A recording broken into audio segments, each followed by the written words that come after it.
Hello, you are listening to Adrian Has Issues, the conversational podcast celebrating the culture of creativity. Today, I am welcoming back one of my favorite guests and also just one of my favorite people in general. We have talked back and, whoa, gosh, this is going back a ways. Episode 92 entitled Dirty Realism. On that episode, I spoke with Alex Schumacher. He is a California-based writer and sequential artist, and he is currently producing the weekly illustrated feature Decades of Inexperience for Antics Press, and also the monthly strip Mr. Butterchips for Drunk Monkeys. He is also the author of Defiling the Literati, a collection of magazine work, which I just got to point out real quick before I even finish. Defiling the Literati might be one of my favorite titles, and I'm not even just saying that because you're here, but I think it's just brilliant. Well, thank you. So we had such a blast talking on that episode, and, well, as of this recording, we are nearing the 200th strip of Decades of Inexperience, so it was a perfect opportunity for Alex to come back. But, ladies and gentlemen, please welcome back Alex Schumacher. Alex, how you doing, buddy? I am doing fairly well, Adrian. How are you? I'm doing great, and we're doing this while we're both braving the cold as well as earlier hours than normal, so again, that's the consummate professional and just overall good guy because, like you said, I know I'm not a morning person, but I can't necessarily assume everybody else is either. Right. No, there are definitely some people who I think fare pretty well in the mornings, but I'm not one of them. So I'm currently caffeinating. Yeah, I've been mainlining caffeine this whole time. So at some point, if I just stop making sense, apologies, but by the same token, I make no apologies. No, that's fair. I don't think you need to make any apologies. If there was a way to freebase coffee grounds, I would probably do that. I would almost say challenge accepted, but then I don't need that rumor getting started. Yeah, you don't need to go down that road. Yeah, and also that's gonna be a weird intervention. I'm like, you need to stop shooting coffee. Like that's just, they're never prepared me for that lesson at all. Well, and you'd probably also be mocked a little bit by the other recovering addicts. Yeah. Considering they have actual problems. Yeah, I just feel like that would be a little insulting on my end. Right. So, for those of you who are listening who may not be aware of Decades of Inexperience, I figure what I'll do is have Alex kind of explain a little bit about what it is, and then we'll get right into it. Yeah, so Decades of Inexperience started in 2015. I have been producing it with an online publisher called Antics Press, and my editor's name is Francis Lombard. We met through a mutual contact and found that we shared very similar senses of humor and an affinity for comics.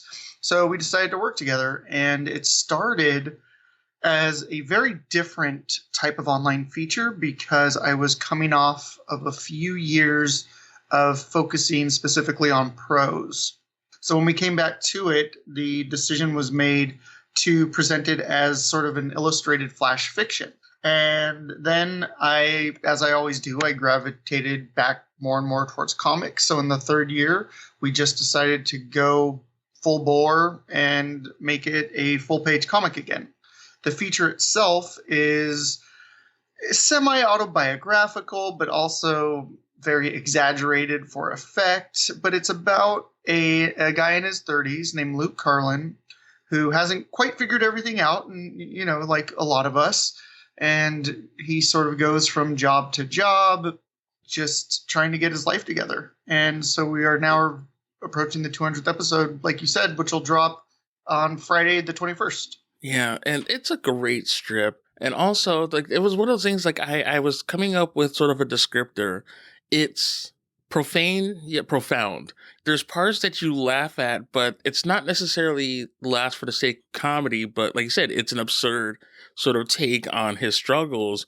But I find that you really go through some shit with this guy.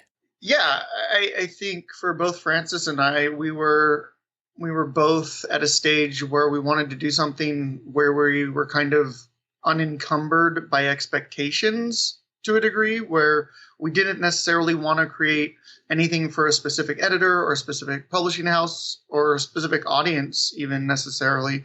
And we just wanted to create something that we felt proud of, and that covered a lot of topics that we wanted to, and that gave us the freedom to kind of go anywhere we wanted with it. And with Francis as my editor, I think he's good at reining me in if something begins to veer more towards the melodrama. And not necessarily that I tend to write that way, but it's very good to have him as a sounding board. And I think that collaboration keeps the focus of the strip. And especially when you're doing a one-page strip every week, there has to be an economy of words and a very focused perspective, which we've definitely honed over the last 5 years, but I think that the intent was there from the very beginning. Talking about some of the absurdity, one of my favorites, just one of the more recent ones, is when Luke is visited by the Grim Reaper. Oh, yeah, Drunk Death. Yeah. Drunk Death is probably my favorite character. And this is, again, this sounds maybe terrible to say, because, again, talking about the absurdity, you know what? I was like, shoot, wow, Drunk Death's actually pretty poignant. He's got some really good points. Yeah, and it was a fascinating thing for us, or an interesting thing for us, to explore the Grim Reaper as a sort of custodian for Luke in a way, because he actually cares about Luke. And that's not necessarily the aspect of the Grim Reaper that we see normally. So it felt very fun and fresh, I guess, for Francis and I to approach it from that standpoint, as opposed to just the guy coming to collect your soul. He's actually actively trying to keep Luke from dying in a lot of instances. So that juxtaposition has always been kind of enjoyable to play with. I mean, obviously, it's not really the Grim Reaper. It's more Luke's subconscious. But it was still an interesting character to mirror Luke's own sort of foibles and Luke's own inadequacies in a way, and just have a character shine that spotlight back on him. Right. So considering that, like I said, you've been working on this since 2015, we're hitting 200 strips. Yeah. We've gone through hell and back with Luke. And Yeah. something, so like literal hell and back. Literally, a lot of cases. Something I've always kind of wondered is, and this is something I even think about in and of myself when it comes to doing any sort of project. And while 2015 wasn't that long ago, for a weekly strip, that's quite a bit of content. It's, you know, you have 200 on your belt. So my question to you then is, for something that you've been doing for so long, how is it that you've been able to find new ways to, you know, keep it fresh, to keep it going, to not have it seem either repetitive or like you're almost like torturing Luke, so to speak, or any of your characters? The application of a lot of mind-altering substances helps. No, I'm kidding. You know, we always plot out the year a little, as much in advance as possible, and we go back. Francis has a pretty decent spreadsheet at this point of things that we've covered. So if it's something that we've done extensively, then we either try and find a way to talk about it in some sort of fashion that we haven't before, or if it's something that we've already done a few times, maybe we'll be able to pivot at that point and find another topic to talk about. But I suppose the real answer is, you know, we just mine our own experiences. And, you know, I'll be turning 40 this year. Francis is probably not a day over 42, which is not true. But, you know, but collectively we've had a lot of life experience. And so it's not difficult to go back, you know, in the annals of my history of stupidity and draw on that for inspiration, because there's a lot of it. Oh my God. And that's the history of stupidity. Like that almost could be like a separate title, because I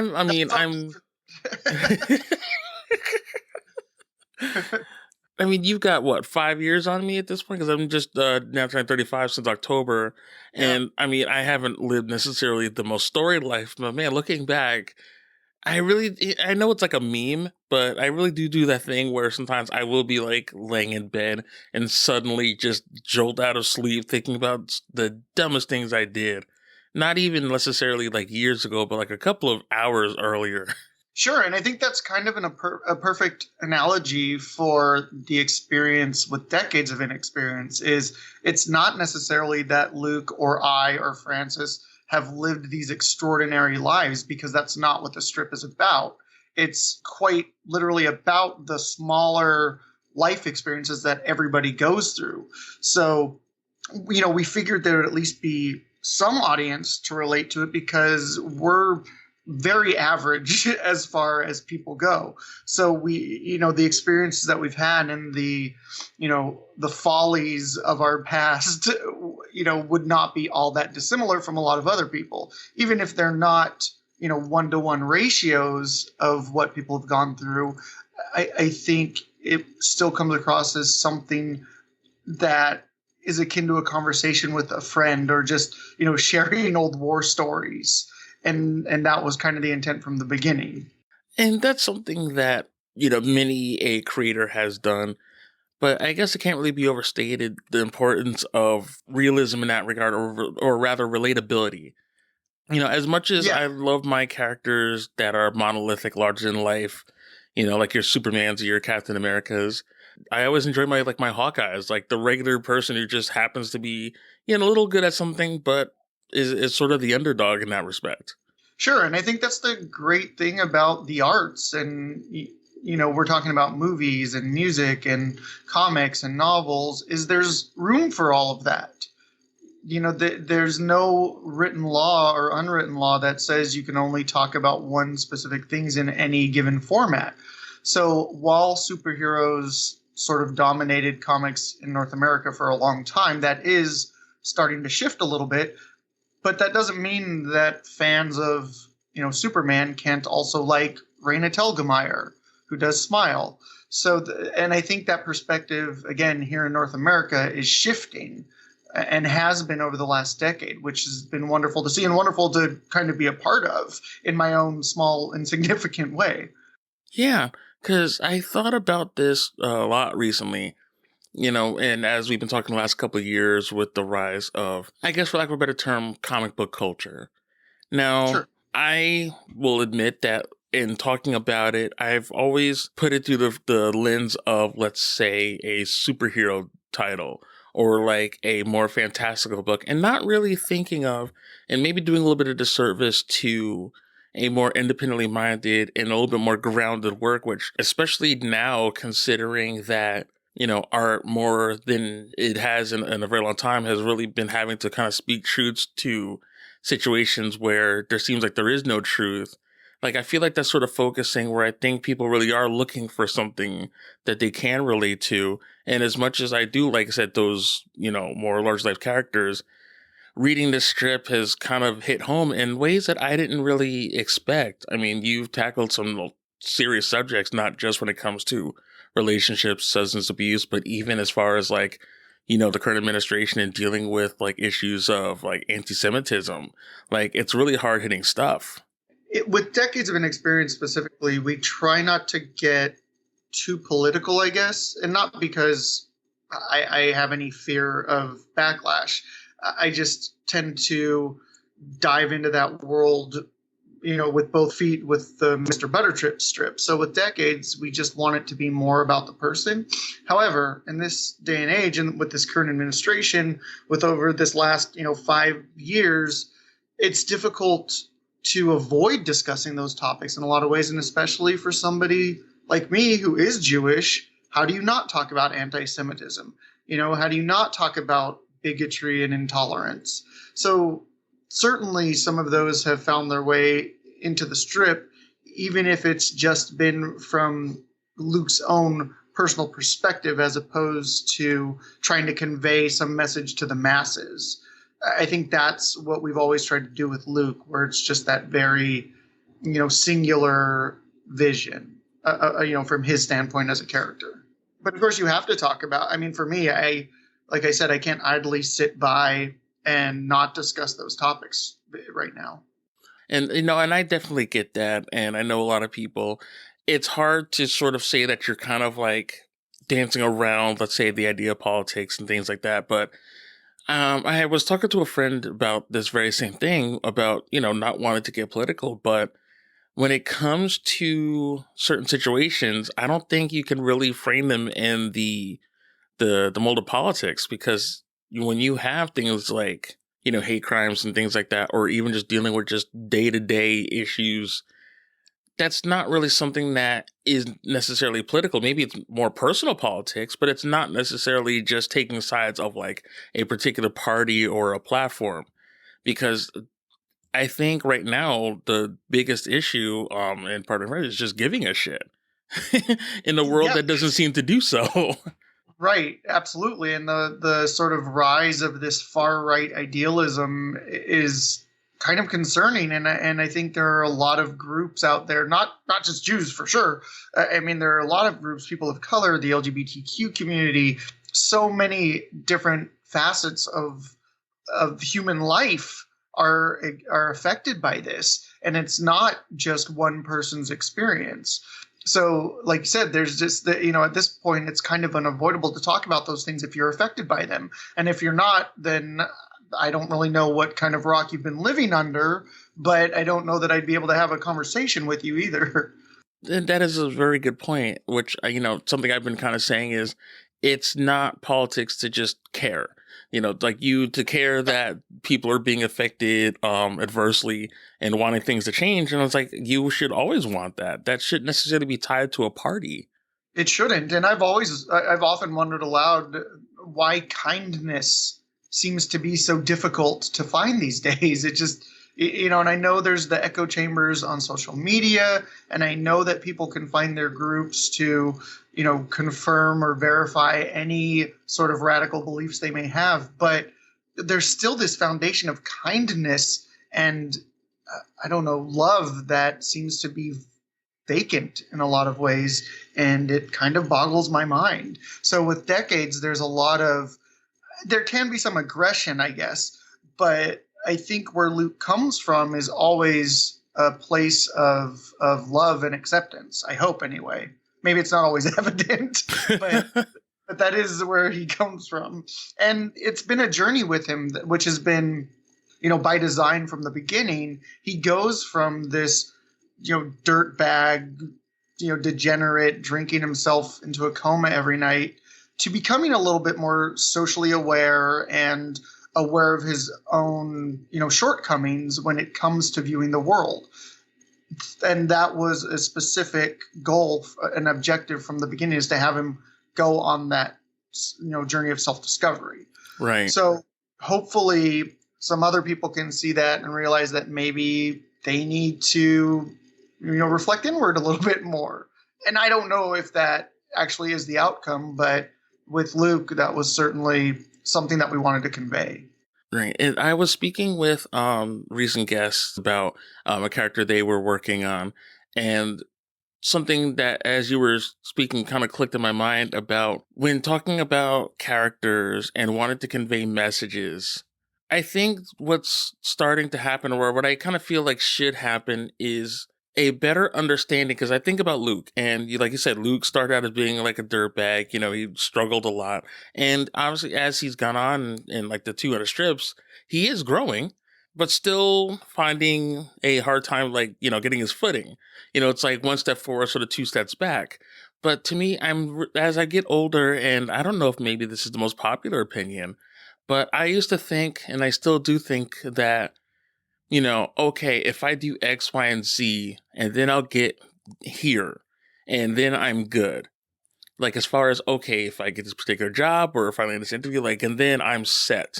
Not realizing that we are works of progress.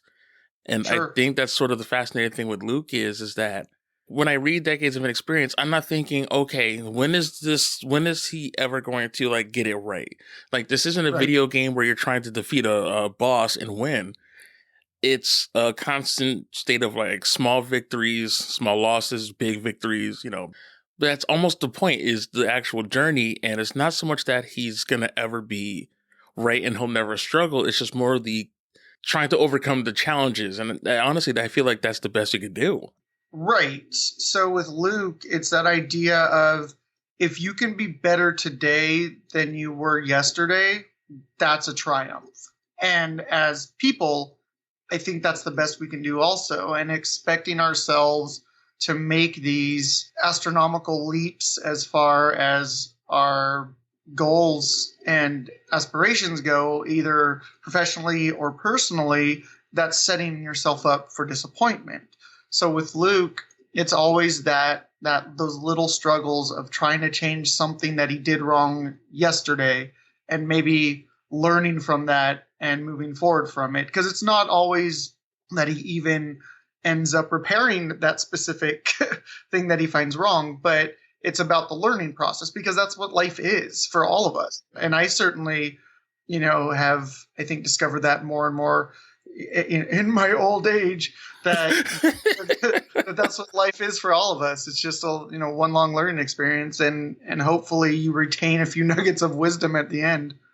Whether you decide to use them in your life or not, like, you can't help but find little nuggets. And I just always appreciate the fact that this character, and actually a lot of the characters you created, they're complicated.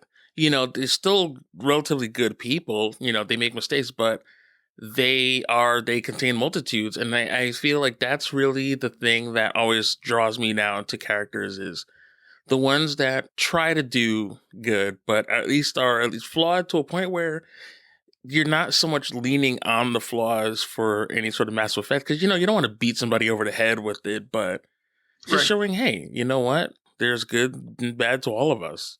Yeah, and the thing with superheroes for me is these sort of infallible, impregnable characters don't have any consequences. And that's not reality. So it's fine if you want to enjoy the superhero books and the fantasy books, and you want to have those as some sort of escape. That's perfectly fine. I understand that. But for me, the most intriguing characters and the most engaging characters are the ones where there's actual consequences, because they have, Captain America die every 10 years, and he's not going to stay dead because they still want to make money. So they're going to bring him back. So in that sense, there's no real consequence. So if he dies, you aren't sad. He's coming back at some point. Whereas if, and this is not a spoiler because we don't plan on this happening, but if Luke were to die tomorrow, he's not coming back, because he's a quote unquote real person. So for me, it's about having those consequences and those real outcomes, where if something bad happens, then there is some sort of lasting effect or lasting trauma from it, as opposed to just being able to shake it off because you're an alien from another planet. Right. The complications of people, I think, is important too. If you have an ancillary or a secondary character in there to specifically provide one viewpoint, or be there for some shift in the story, that's fine. But the primary characters, or even the secondary characters too, I think, should be complex, because people are complicated. So I'm glad to hear you say that the characters actually come off that way, and there are multiple levels to them, as opposed to just, this is Luke's best friend, this is Luke's girlfriend. Hopefully all of those characters have layers to them that people can find as they're reading the strip.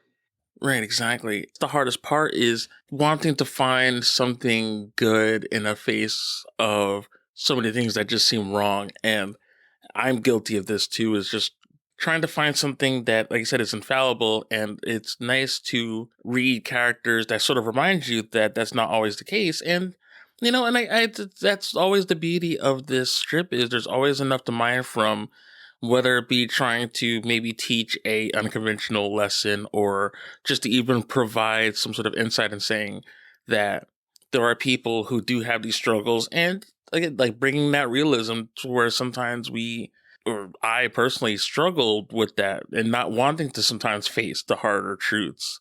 Right. Yeah, it's tough to do that.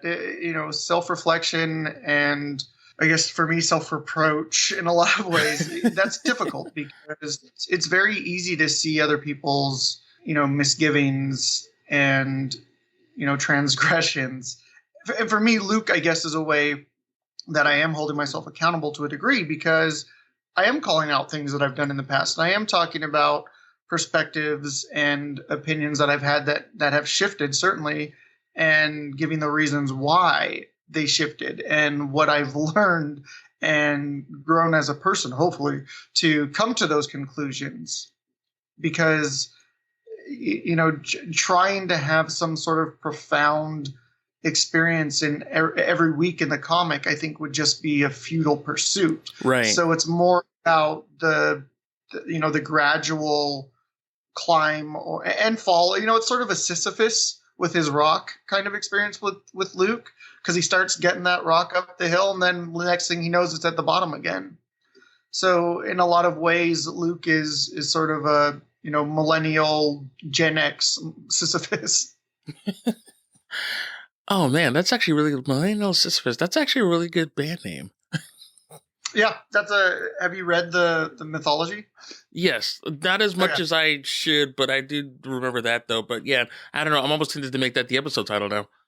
Yeah, go for it. I mean, I think, like I said, I think it's a perfect parable for what Luke goes through. And it's funny because I think I just thought that now, but it is very similar to what Francis and I put Luke through on a weekly basis. So with now then, kind of doing a bit of a retrospective, now looking forward, I mean, I don't know how much you're able to kind of give insight since we haven't quite gotten there yet, but what is the next step? Like, what is it that you hope to then accomplish going forward, however long you feel as though the strip should continue? With Francis and I think the sort of unspoken pact is that we'll continue as long as we have stories to tell, and we feel like we have something to say, something personal to say, or something relatable to say. So we don't really have any preconceived notion as to how long it may last, but we do have a decent amount of story that we still have left to tell. So in the immediate future for Luke is navigating the most current issue, which is moving in with his current girlfriend, who they are very serious about one another. They are very much in love, but she has some hesitance due to Luke's patterns of abuse and behavior, which is completely understandable on his girlfriend's part. So this year is going to be about him kind of learning how to, I guess, better consider other people's, how he affects other people's lives. Right. And it's more because he's started to realize this over the past couple of years, but the main, I think, lesson from all of this for him is that he's not the only one who matters. And I think it's very easy for all of us to sometimes, not consider the people who are around us and the people that are affected by things we do every day. So Luke has now seriously begun the process of excavating some of that and exploring some of that. So this year is very much going to be surrounded by this idea of learning how to comport yourself in a way where you still are thinking about the people that you love and how your actions may directly contribute to either their well-being or, the horrible mood. Yeah, that is a good point. And that's something I didn't really think about is even in the quest of self-improvement and self-discovery, the dangers of selfishness that can happen in that where, yes, you're trying to get better and not even just the mistakes because those are easy to point out, but even in trying to do things the right way, there still is that risk of alienating people that I don't even often think about a lot of times. Absolutely, because people aren't perfect, and Luke certainly isn't, and I'm certainly not. So it sometimes it doesn't matter what the intent of your actions are or the intent of something that you say happens to be, because intent doesn't matter when it affects somebody a specific way. If that's how they internalize something that you've done, that's valid. So you have to consider those possible outcomes, I suppose, with everything that you do. And Luke has been pretty poor about evaluating that situation in the past. And so this year, specifically, we're trying to move him more in that direction of being a bit more self-aware in those areas. I was looking into the most recent strip, the Valentine's Day one, in which a loose conversation with Cupid. Right. Cannabis Cupid. Cannabis Cupid, which that one really hit because it then touched on another idea, talking about other people. And I guess in this context would be Luke's girlfriend. having people that are close to you that can help you, but can't necessarily be the sole reason why one would get better. And that really hit hard because, that's something that, I at least didn't really think of until I just had it, read back to me. It's like, oh, wow, that's pretty poignant. And I think that's a lesson that I learned myself actually fairly recently. But it's the whole conversation is sort of twofold because it's talking to Luke and telling Luke that he needs to be able to quit, and if he's not able to stop the substance abuse problem, then he's not ready to be with people. But the other side of that coin is women for a long time in literature and movies have just been used as these sort of foils for men where they get men to realize something, and then good little woman playing your role in changing the man's opinion or making the man see something or whatever it is, and so the woman becomes, like we were saying, it's no longer a complex character, it's just this sort of stepping stone for the male characters, and it's a completely like passively misogynistic role for women to play. So with I've had these conversations with my wife over the last almost 10 years now, and those ideas have really struck me because being a straight man, I've never really thought about that before, or Right. I didn't have access, or a window into that specific viewpoint. So since being with my wife specifically, I've been very conscious of that. So it's not just Cupid getting Luke to wake up and have this realization. It's also because Tiffany, his girlfriend, is a well-rounded person and is not just there to make Luke have this revelation. Exactly. And again, that's some real shit right there. Right. And we do it, we have those conversations in decades and as you've pointed out, kind of subtle ways sometimes, but if you go over those weekly strips, even though they're 1 pages at a time, quite often there's more to it than meets the eye because there are other messages that we're conveying that aren't necessarily in the text of the comic. They're in the subtext, or they're in, in something that you have to really delve into. Right. And considering that it's been so many years since you started this, naturally you've grown, or as you said, you hope you did. But then going back and then rereading them, which is why I think that's another thing that I hope readers, both new and old, do, is go back and actually reread some of those old strips, because you'll find so many more layers of things like that you didn't always pick up on. And that's always just good practice in general, as far as when it comes to reading any kind of material or experiencing any kind of art, is revisiting them, finding new things that maybe can apply, maybe some things that don't apply. But again, having that well-roundedness, that it's not just something that you kind of engage in once and then sort of forget about it.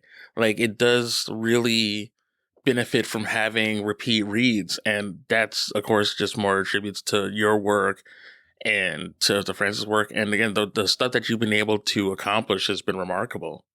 Oh, thank you, sir.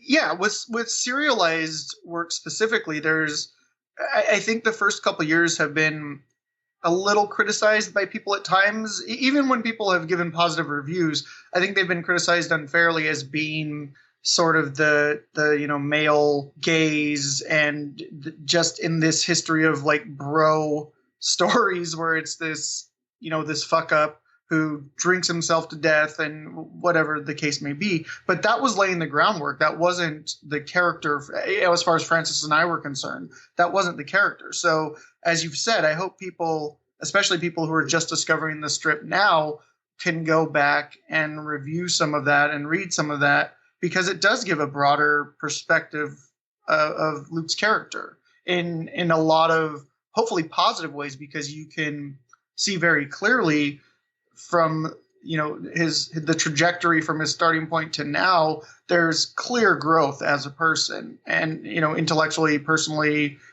everything. And I've read stories like that before about, the lovable fuck up. I mean, that for a long time was my bread and butter.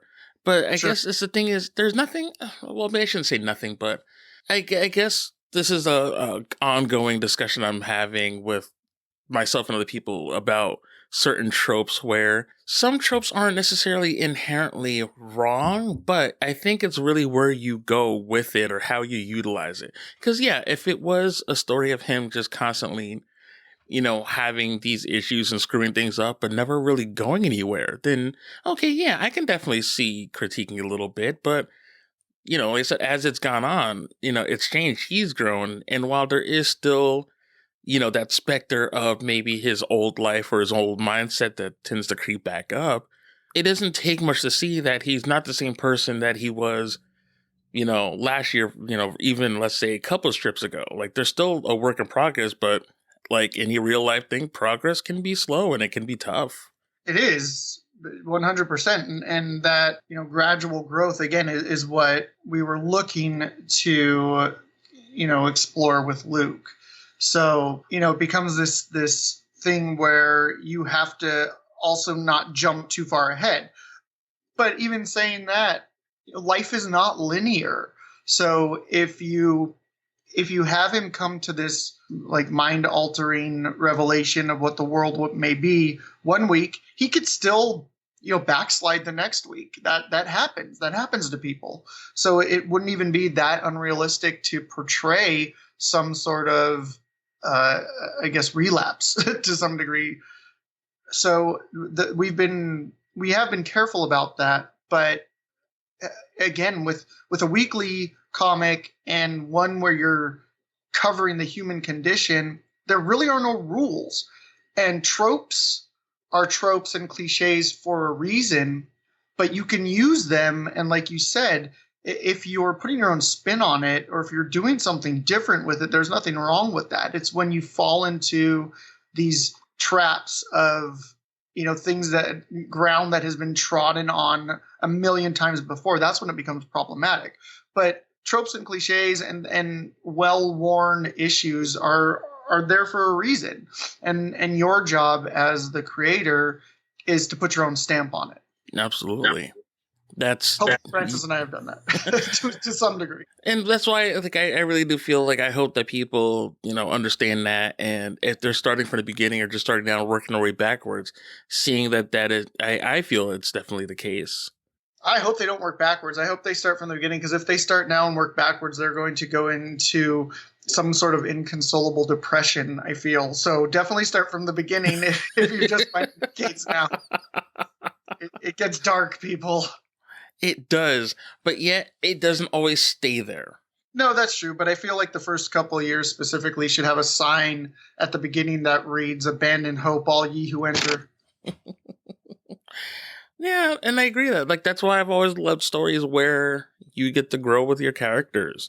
Yeah, 100%. And then I love stories like that. And even with graphic novels, even when it's those self-contained stories, I get very bored if the character remains the same, keeps making the same mistakes, keeps doing the same things. There's just nothing to maintain my attention in that type of a story setting, because what is there to keep you engrossed in that story and with that character if it's just the same thing for 200 pages?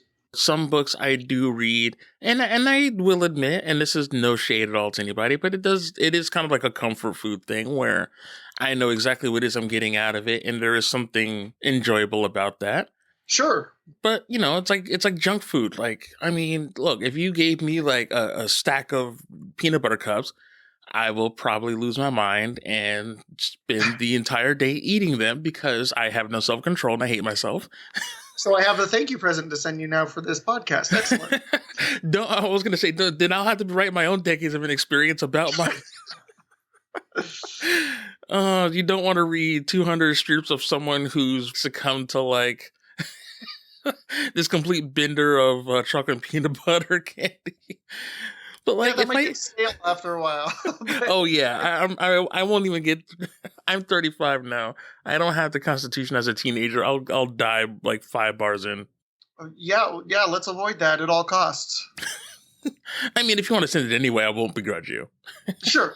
It could just be a mini series. It would be a 5 comic installment where, the adventures of peanut butter cup eating man made very clear from the beginning that diabetes is going to set in very quickly. I mean, would it be With bad? no insulin in sight. Copyright Adrian Has Issues. Alex Schumacher, like Anti-Express. That's right. Yeah, we better lock that down now. Right? It's just pictures to Francis, like, oh, so I had this comic where this guy, he's a podcaster who just goes on like a peanut butter cup bender, and he's like, this sounds remarkably like Alex. Is like, no. This, trust me, this is all new. This is a new thing. No one's ever done this before. Trust me, it's completely different because it's not alcohol; it's peanut butter cups. You see? Exactly. So instead of, I guess, drunk death, I guess, I don't know. I gotta figure out like a personification for diabetes at this point. Yeah, you could do that. It could just be a large syringe, I suppose. Yeah, but I'm just kind of like, maybe I shouldn't necessarily. I don't want to go method with this, and that's my problem. I don't want to. Yeah, I think that was my problem too. Is I went very method with Decades of Inexperience, but it was long before I was actually doing the comic. So I suppose it's not as sort of fatalist as I'm making it. Yeah, I was gonna say I was gonna, if it was after the comic. I mean, not for nothing. As a friend, I'm now actually even more concerned for you. Right. It's funny because I've had coworkers. I have several coworkers who actually read the comic, which is a little unsettling at times. But they've said the exact same thing to me. You know, I'm a little worried about you, and I have to explain. No, this is based on, for the most part, it's based on past experience. And now we're moving into a little bit more current mindset where I'm having Luke actually, you know, look at his drinking habits as a problem, as opposed to something that's an escape or something that he just overindulges in from time to time. He's looking at it with, I think, the proper lens of this is a problem. And it's something that I have more recently gone over with myself. So Right. That's starting to seep its way into the comic as well. It's something that I've had to contend with in my own life recently. So I'm starting to talk a little bit about that with Decades. And to some degree, it's cathartic. And I suppose you could say that about the entire comic. But the nice thing about Decades of Inexperience is there's always a new issue to explore. So there are, you know, these markers of catharsis as you go along through the years. And I think that's important, and that really does speak to the longevity and how you've been able to kind of keep going with this. And as your life changes and the art itself, you know, changes, and it really is just like this really nice piece. And when all is said and done, or when it's collected, it's going to be even more remarkable because you'll really then see like everything from beginning to end. Yeah, that'll be the true experience of Decades of Inexperience, I guess, is to read it all at once. Which is always fun to do, like you said, yourself, to kind of like read those long stretches, because I think that's where it really starts to hit. I mean, if you're reading it from week to week is great, and you should, because I actually do that with the New Mutants, which I don't know why I love that series so much, but when I had gotten the entire original run from a comic book shop I used to work at years ago, and like at least once a year I would sit there and read issues 1 to 100, maybe a little bit of X-Force, but it was cool to see, like, because that's something I didn't always get with, let's say, the X-Men, was having a team that actually grows up. Right. You know, so you see these characters from children being in a school to having to go through all these different father figures and becoming young adults, and then eventually realizing that they had to figure the world out for themselves. And I do love that anytime that series gets revived in some way, you're seeing them later on. Like, some of them have children now. Some of them have run businesses. Some of them have died and been resurrected. Whereas sometimes I feel like a teen book, you know, sometimes members get swapped out, but it really is a small knit family, and watching that family grow. And I think with Decades, that's where I think the real emotional pay dirt comes from, is to really just see that in sequence. So by all means, read it often. Yeah, I suppose the positive thing about reading it week to week is you get a breather from some of the heavier topics. So, you know, that's a benefit of having a little bit of breathing room in between each installment, I suppose. So, but if you have it all online, you can also take a break if you need to. And I think one reviewer actually said they needed to do that at one point, which is completely understandable. You take a break, go for a walk, make sure that you don't, like I said, fall into some sort of horrible depression while reading it, but know that it does continually improve, and the entire run of the comic is not just some sort of emotionally nightmare inducing story.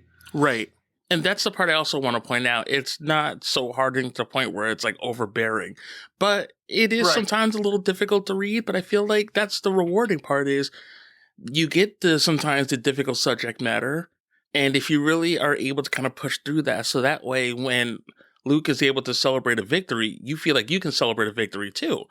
And I know this sounds really cliche, but that's really what it is. It's a series of ups and downs. And going back to the peanut butter cup thing, it was like, okay, to have a bunch of them, that'd be great. But it's like, just to have all this without any real like attachment, it's just, it's not going to feel the same. It's just going to feel a little superficial. Sure. Well, and the thing is too, going back to it being a tough read, it can be at times, but so is the news. Mm-hmm. So it's not all that dissimilar in the sense that things that we read every day are really difficult. So why should I or anybody shy away from sensitive subjects? There's just no point in doing that. And for me at this point, I've done the tenure of years where I tried to create content specifically for what I thought an editor or specific publisher was going to want. I'm through with that. So at this point, I am going to cover any topic that I want to cover. I mean, in the sense that it's not damaging or hurtful to other people, but talking about specific subjects, I'm not going to censor myself just because I think it's going to make somebody sad. I don't think there's any point or any value in that, really. I think if you're an artist of any kind, you should be able to express anything that you want to express. Again, provided it's not inflammatory or intolerant or anything like that. But as far as your personal experiences go, I don't see any reason to shy away from that. And I think that's why I've always just found your work and just even you fascinating, is the willingness to even admit that. Because, I mean, let's be honest. I can imagine that in trying to create work, especially something that's semi-autobiographical, you're letting pretty much anyone and everyone who's engaging this at least get some insight into your personality. Even though you aren't necessarily going through every single step that Luke is, it's still drawn from your own experience. So to be able to then present that, and like you said, your coworkers are more concerned for you. I know, like, they're like, oh, are you okay? There's a little bit of risk involved in that because some people may not be able to face that. Something out in the public like that, I suppose you're facing some sort of reaction or backlash. And I think it was a little bit, not frightening, but I think I was a little more timid about it in the beginning, whereas now I've received enough positive reactions that I feel very encouraged and supported to discuss those things. Right. I mean, I just did a comic. It was a 3-page comic for a literary magazine called Moonchild Magazine, where it discussed my decision to stop drinking. And putting something out there that is autobiographical is absolutely harrowing in a lot of ways. But I've essentially, like you said, I've been doing it with Decades for almost 5 years. So discussing personal anecdotes and personal things that have happened to me doesn't feel unnatural anymore. It feels very second nature to me with comics at this point. Right. And then in turn, I feel like that actually just helps you personally, and that's commendable. Yeah, I'm being disingenuous if I'm not talking about those things. And not to say that creators who are working in the fantasy or sci-fi realm or anything like that are not genuine. I'm not saying that. I'm just saying for me personally, this sort of genre of slice of life is where I find more of my work to come out as authentic than anywhere else. It's important when you're finding, what sort of category or genre you want to work in. It needs to be something that that comes off as sincere. And if it doesn't, then there's no point in doing it for me. Right. And one of the most difficult things to be in life is yourself. So if you can be that in any capacity, why wouldn't you want to celebrate that in some way? Yeah, God, who wants to be themselves, man? It's the worst. I think that's the most challenging thing about being alive. Honestly, it's coming to terms with who you are and accepting that. Oh boy, it is. But at the end of the day, though, and I know this sounds like such an after school special comment, but I don't know if I would want to be anybody but me. No, and that's great. And maybe less broke, but Well, sure. There are always going to be facets of your life which I think you can wish improved. But I hope people, at least find a way to accept who they are. You don't always have to love who you are, but I think the real objective is at least, accepting. I'm still working on that, but I'm closer to it now than I was in my 20s or early 30s for sure. And that's all Luke's trying to do. And I think that's the main thing of Luke, is he's trying to find that as well. I just appreciate the fact that you've been able to, have us go along this journey with you. And again, 200 is a number that's nothing to sneeze at. Yeah, I know. It's crazy. It feels like something that is not as astounding as it actually is, or as staggering as it actually is. But when you take a step back and look at it, it's pretty insane. We spent, the better half of an hour talking about that life is tough. It can be difficult. And there's many a reason why any of us could just pack it up and be like, you know what? We're done.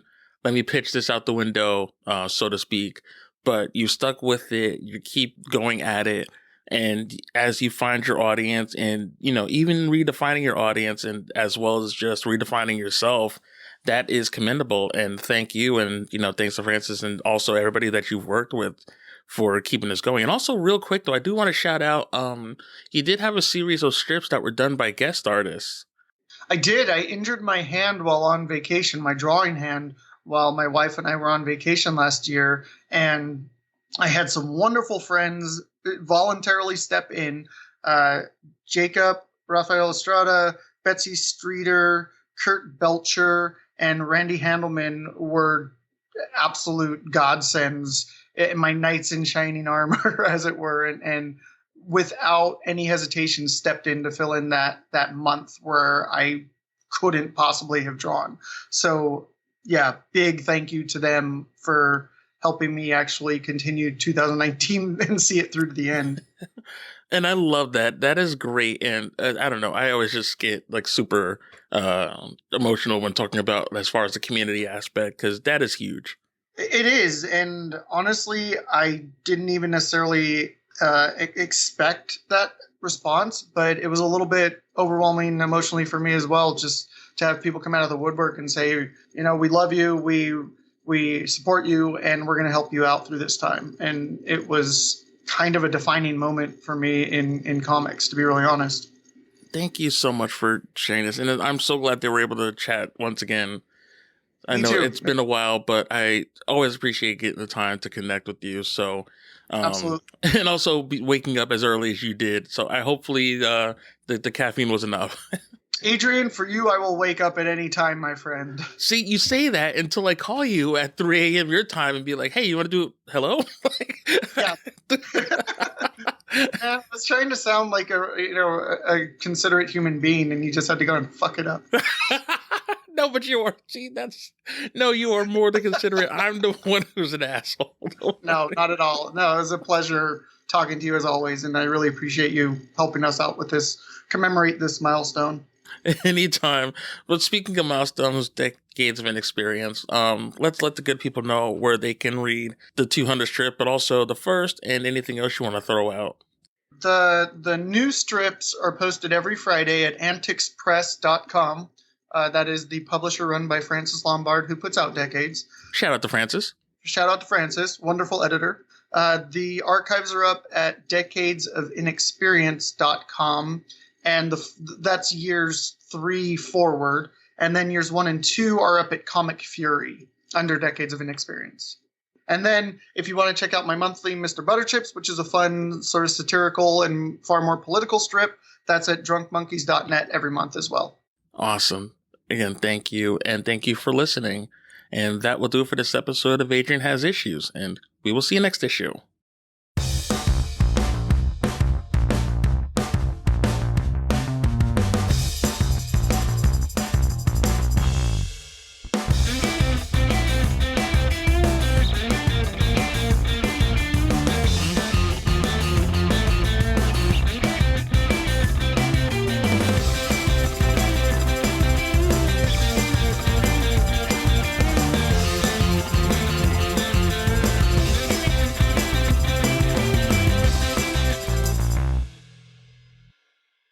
For more great podcasts, visit AdrianHasIssues.com.